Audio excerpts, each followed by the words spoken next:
మీకు good cholesterol, bad cholesterol వీటి మధ్య తేడా తెలుసా? ఈ వీడియోలో ఈ రెండిటికి మధ్య తేడాని మీకు వివరిస్తాను.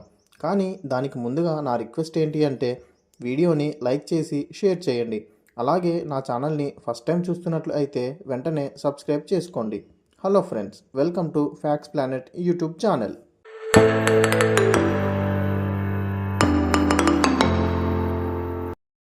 కొలెస్ట్రాల్ అనేది మన శరీరంలో గ్లూకోజ్ మరియు కొవ్వుల వంటి పోషక పదార్థాలతో సంబంధం ఉన్న ఒక రకమైన కొవ్వు పదార్థం.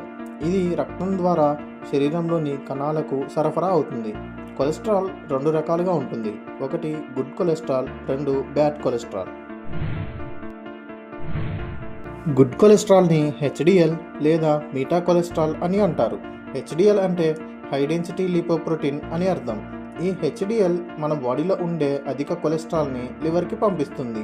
అక్కడ లివర్ కొలెస్ట్రాల్ని నాశనం చేస్తుంది. హెచ్డిఎల్ స్థాయి ఎక్కువగా ఉన్నప్పుడు గుండె జబ్బులు, బ్లడ్ పంక్చర్ లేదా స్ట్రోక్ లాంటి ఆరోగ్య సమస్యలు తక్కువగా వస్తాయి.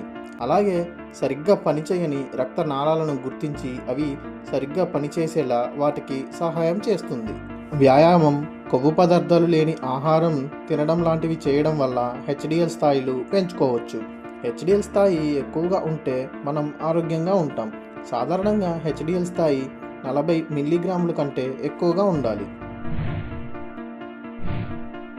బ్యాడ్ కొలెస్ట్రాల్ని ఎల్డిఎల్ అని అంటారు. ఎల్డిఎల్ అంటే లో డెన్సిటీ లిపోప్రోటీన్ అని అర్థం. దీనివల్ల రక్తనాళాలలో కొవ్వు పేరుకుపోయి రక్తం సరఫరా అవ్వడానికి ఆటంకం ఏర్పడుతుంది. అందువల్ల గుండె జబ్బులు అంటే హార్ట్ అటాక్ మరియు ఇతర ఆరోగ్య సమస్యలు వస్తాయి.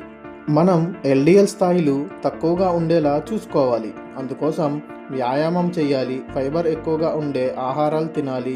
ఎల్డిఎల్ స్థాయి 100 మిల్లీగ్రాముల కంటే తక్కువగా ఉండాలి. మీరు కూడా మీ బాడీలో కొలెస్ట్రాల్ ఎంత ఉందో ఒకసారి టెస్ట్ చేయించుకోండి. ఈ వీడియోలో చెప్పిన ఇన్ఫర్మేషన్ మీకు నచ్చిందని ఆశిస్తున్నాను. ఇలాంటివి మరిన్ని వీడియోస్ కోసం నా ఛానల్ని తప్పకుండా సబ్స్క్రైబ్ చేసుకోండి.